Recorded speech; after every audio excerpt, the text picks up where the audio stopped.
बिस्मिल्लाहिर्रहमानिर्रहीम। अस्सलाम वालेकुम। मैं यासर शाहिद उम्मीद करता हूँ आप सब लोग खैरियत से होंगे। यूरोप के क़याम के ज़माने की बात है। मैं लंदन में अपनी सहेली के पास ठहरी हुई थी। एक रोज़ मुझसे कहने लगी कि आओ तुम्हें जंगल की सैर करवाती हूँ। जंगल में? ना बाबा, मुझे वहाँ जाते हुए डर लगता है। डरने की बात थोड़ी है, मैं तुम्हें अपनी आंटी से मिलवाऊंगी। आंटी? मैंने हैरत से पूछा। हाँ, वो जंगल में रहती हैं। तो क्या वो अकेली जंगल में रहती हैं? कुछ लोग और भी हैं, मगर वहाँ बहुत कम घर हैं। अच्छा। मैं बेदिली से उसके साथ अपनी सहेली की आंटी ग्रीस से मिलने चली गई। 1 घंटे की ड्राइव पर जंगल आ गया था। हम दोनों एक छोटे से घर में आंटी ग्रीस को ढूंढने लगी थीं। वो बावर्ची खाना में चाय का एहतमाम कर रही थी। शायद उन्हें हमारी आमद की इतला मिल चुकी थी। वो खुशी खुशी बावर्ची खाना से निकलकर हम दोनों से मिली। आंटी ग्रीस, ये मेरी दोस्त पाकिस्तान से आई है।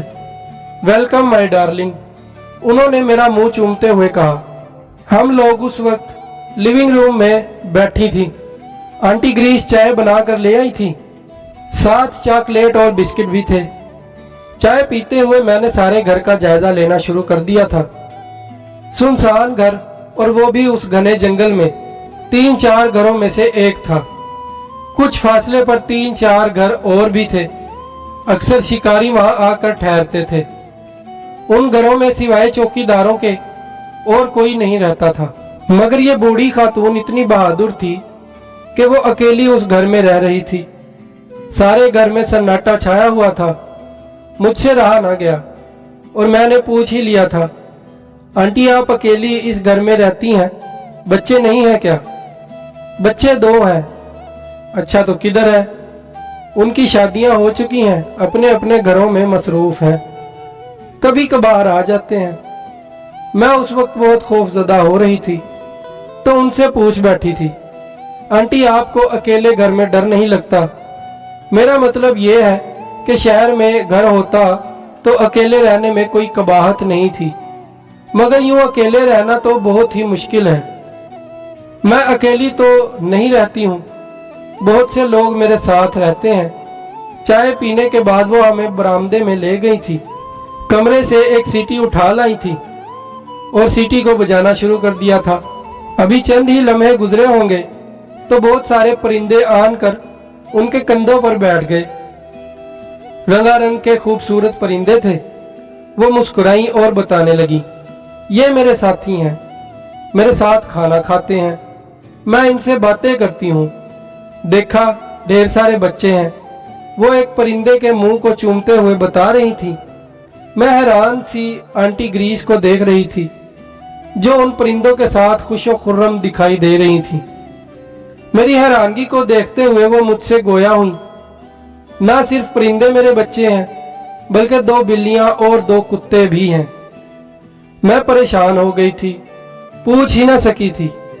इस घने जंगल में अकेले रहना, और वो भी बूढ़ी खातून का, ये बात मेरे लिए बहुत ही हैरान कुन थी।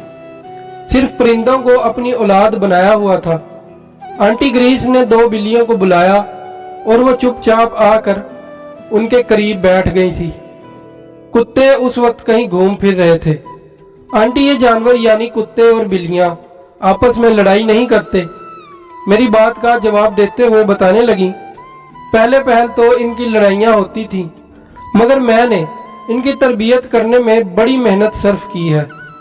अब इतने मुहज़्ज़ब और मुनज़्ज़म हो गए हैं कि जो ही लड़ने की कोशिश करते हैं तो मेरा इशारा पाते ही खामोशी से अपनी अपनी जगहों पर बैठ जाते हैं। मुझे तो रह रह कर ख्याल आ रहा था, एक इंसान की तरबियत में खासा वक्त दरकार होता है, मगर उसने जानवरों और परिंदों की तरबियत की हुई थी। उस बहादुर खातून ने अपनी तन्हाई का हल ढूंढ लिया था। वो परिंदों, बिल्लियों और कुत्तों के साथ बहुत खुश थी, और एक हम जो इंसानों के साथ खुश नहीं रह सकते। मैं वापिस आते हुए सोच रही थी कि इस दुनिया में तरह तरह के लोग बसते हैं, एक खुदा ही है जो इंसानों को जीने का मौका देता है। اگر ویڈیو اچھی لگی ہو تو ویڈیو کو لائک شیئر کمنٹ چینل کو سبسکرائب اور بیل آئیکن کو لازمی پریس کر دیں تاکہ آنے والی ہر ویڈیو کا نوٹیفیکیشن سب سے پہلے آپ تک پہنچ سکے۔ اپنا اور اپنے پیاروں کا خیال رکھیے گا۔ اللہ کی امان میں، اللہ حافظ۔